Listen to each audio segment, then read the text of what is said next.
1, 2, 3. Uy, salit eh. Yan ang paggamay. Ana. So, ay mo na. Nagdaga na. So, balik ta sa result na mo. So, ang amo ang soil pH, which mean is the hydrogen potential sa matag 3 species nga amo gikuha is 6.5. So, naman tayo sa soil pH na to is naman tayo kung ano kato ang measurement nga neutral niya is 7, 14 is the alkaline. Alkaline or the basic. So ang one niya, ang pa-decrease niya is the acidic. So ang among result diriya is 6.5 man. So ang average niya is 6.38. So mabilog siya sa acidic ang amo ang soil nga nakuha dito na kuha na mo nga data. So sa soil compactness pod, makita na ay relationship between the soil moisture of soil compactness. So kung kuan daw sa soil pod sa soil compactness of ang moisture niya, unsa man inyong makuha, di ba pag mutaas ang moisture, unsa man ang compactness niya, mutaas o maubos? Ang unsa man inyong kuan, kanang pagmanagon, mutaas o maubos? So base dira unsa pinakadako dira nga data? 6.6 ay 6 ay 2.0 sa moisture na pagtan-aw. So ang iyahang soil compact is iubos. Taas yang moisture pero ang compactness niya is iubos kay daghan man siya water. Water mao nang paubos ang iyang kuan soil compactness. So na sila relationship between moisture ug compactness. So kini pong sa Lux meter balik ta dito sa kuan sa amo ang left area average o sa light intensity namo. Nagyapoy relationship ang left sa matag species of light intensity.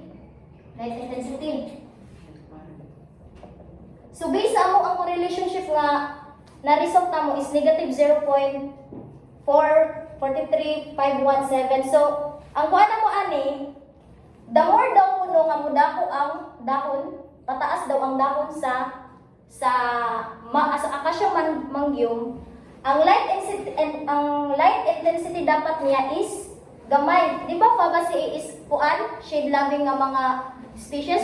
So kung mo ingon ta og light intensity is shade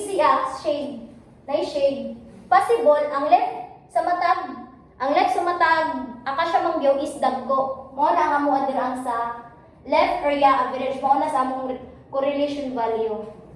So dito sa discussion, the study examined differences in tree population by measuring the tree height, DBH, soil conditions, humidity, temperature, and left area.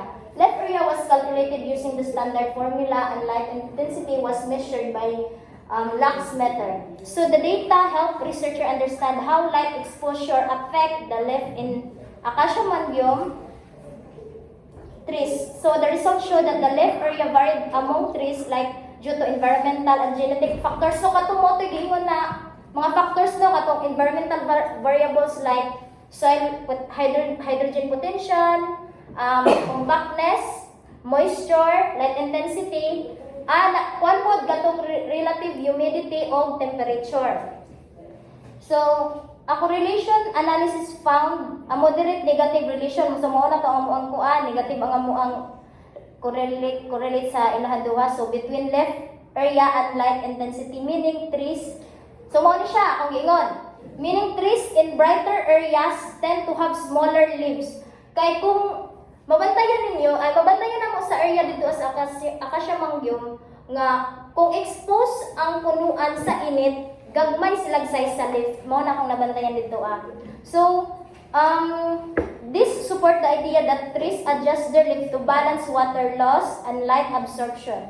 So further research with more trees and environmental factors could improve forest management strategies. So dira di mo mahibaw nga tino jud dito ilang gikuan nga mga Fabaceae family nga mga trees is kuan shade loving siya kay kung kuan gud siya is possible kuan siya kanang water loss bitaw kuan og light absorption nga maka-affect sa size sa light ay sa kuan sa length ug sa width sa dahon sa species nga mga Fabaceae. So conclusion niya is the study found that leaf size varies among acacia mangrove trees influenced by environmental factors like light intensity. The negative correlation between the leaf and the light reading suggests that trees in bright areas tend to have smaller idea that trees adjust their leaves based on the light condition. Though factors like soil and genetics may also affect left size. So although lahi-lahi sila og data nga makuha sa temperature, sa soil, sa humidity, sa kuan nila sa hydrogen potential, lahi-lahi sila. Pero ang gikuan na ko diriya is ang light condition nga kumbaga kuan ba kana ang kung sa physical appearance siya sa dahon sa physiological nga kuan kanang dira ka mag-base na adyo apekto ang light intensity I mean. So measuring tree traits help understand their adaptation strategies. So future research with more trees and adaptational factors like soil nutrients and water could provide better insight for forest management and tree improvement. So kung makahimo ka or makakandak jud kag laboratory nga ingon ani, makatabang siya sa forest management kay dira ka makabalo kung kana ka species is suitable sa sun loving ba na or shade loving. So maka-adjust ka niya kung unsa nga mga practices ang imong i-adjust o imong i-apply para katong trees or katong nga plantation nga ay species nga imong gipili is kuan kanang good quality or naa ay kanang high production ba nga mukuan siya nga like dili ang good quality siya although kana ang naig mga ginagmay nga mga TSI tong tree improvement ay tree stand improvement nga mga imong kuanon buhaton pero dako siya og tabang kay sa inawi nga magkanda ka og magkanda kag ingon ani lang nga laboratory kuan na siya dako na siya impact labi nag ikaw kanang nagplano ka nga lain pud kayo wala ani mo gitest ang soil, ang humidity ang temperature sa isa ka location, sa panadira light intensity or compactness sa soil, pataka ra kag tanong or pataka ra kag choice sa species nga dili siya suitable nga itanong dira dapat. So mao na ang conclusion sa kuan kani ang ani nga kibali among kuan kanang takeaways ani nga kanaang laboratory sa Acacia Mangrove dito sa Barangay Lemon.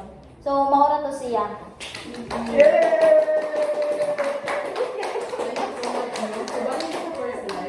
Balik sa first slide, namin question. Sige, stop na ba